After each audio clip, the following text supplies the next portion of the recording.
Hello everyone, this is Board Bard Donald Leonard here again. Today we'll be reviewing the Kickstarter release of 5 King's Court, which is a strategic set building card game produced by David Papp and published by GameStacks. It is for 2 to 4 players, unless you get the expansion, which increases it to 6 players, ages 6 and up. Takes about 15 minutes playtime.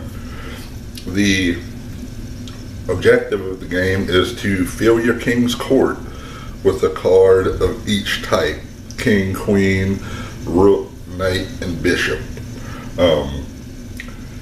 You start off, let's go through what each card does. First you have the King, which lets you draw a card. You have the Queen, which lets you make another player discard a card of their choice. You have the Bishop, which is recover. You could recover a card from the discard pile. You have a Knight, which lets you destroy another player's a card in another player's court. And you have the Rook, which is a block card. The Rook is about the only one that plays a little differently. In order to block what someone else is playing, you have to play the Rook plus the card that they played. So if someone else played a destroy and you wanted to block it, you have to play a block and a destroy, and all 3 of the cards go into the discard pile. So you start off the game by shuffling the deck. Each player gets dealt 4 cards into their hand, and you flip 1 up for the discard pile. On the player's turn, they get to draw a card. Then they play a card by announcing the type and what they want to do. Like if you're going to play a destroy, I'm going to destroy player 2's Rook. You have to announce what you're doing. Then you have to give a pause in order to see if the other player is going to block. If no one blocks, your play goes through. Your card then gets put as part of your court. If you play, the only way to get a block into your court is to play it on your turn. The thing with that, whenever you play a block on your turn, it doesn't do anything. It just goes into your court. The rest of the cards have actions as you play them on your turn. The block only has an action if you play it on someone else's turn. The rules are pretty simple. It's a single page front and back, and that gives you a play description with it, a description of each type of card and what they do. They're very easy to read, very easy to learn game.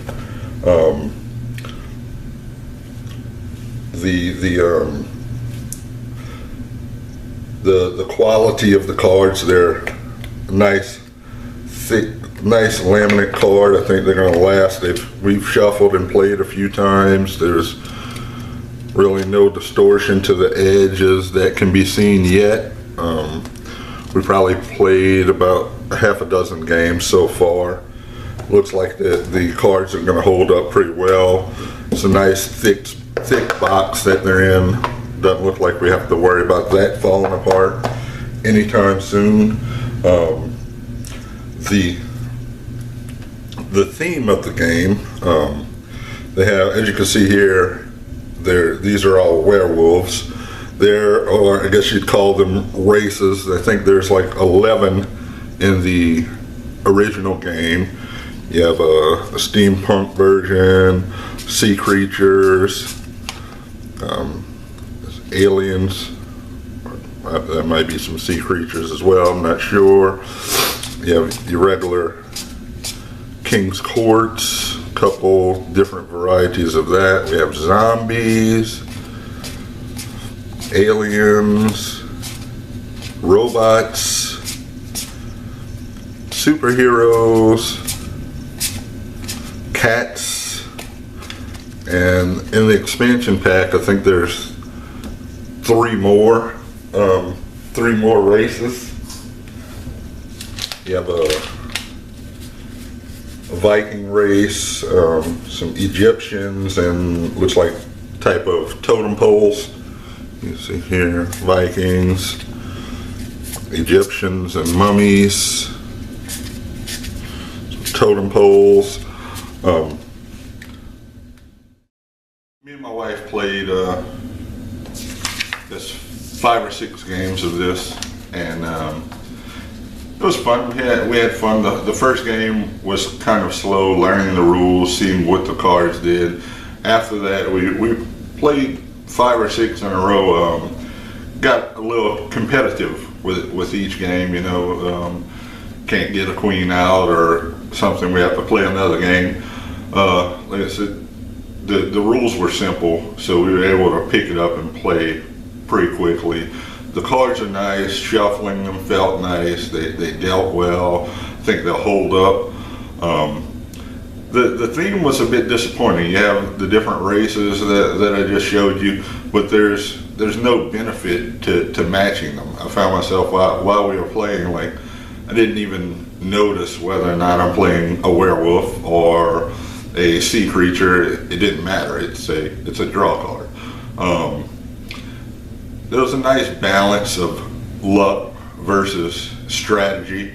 You know, it's a card game, so you got luck of the draw while you play the cards. There's a little strategy to it. In order to block, you need to use 2 cards, so it kind of diminishes your hands a bit. Do you want to hold on to a block at the end? Do you want to use it at the beginning? When you use your destroy card, what of the Knight's Court are you going to destroy? We just played this with 2 players, so you had a little strategy. I think it would be more with 3 or 4 players, attacking on multiple fronts, defending from multiple fronts. I think looking forward to trying it with more players. There was some good interaction. Me and my wife had fun, you know, blocking each other and destroying cards. You think you're about to win, but you know the other person has a handful of blocks and they're just blocking everything you're trying to put down. It was fun. This is a nice family style game. I look forward to, usually we play different games with my family. They have to be a lighter style game, so I look forward to getting this on the table there. Something I could pull out quick, teach people quick. You could play a few games even if you don't have much time. We all have kids, so a quick game, a quick light game is usually the best to hit the table. With just 2 players, me and my wife, we may play it every now and then. I don't see it repeatedly getting on the table. It's not a great game, but it is a good game. Out of 10, I'd probably give it a 6 on the 2 player. I think it would score a little higher once we try it, 3 to 4 players. Maybe get my niece or my godson to play it. With the kids, it'll probably be a little fun. It may raise the score a little bit, but as of now, with just me and my wife playing as a 2-player game, I probably rate it about a 6 out of 10. I hope this video gave you some information about the game. I would recommend getting it whenever it hits the store. It's a fun, quick game. Nice family style game. That's about it. And thank you for watching, and hope to see you again soon.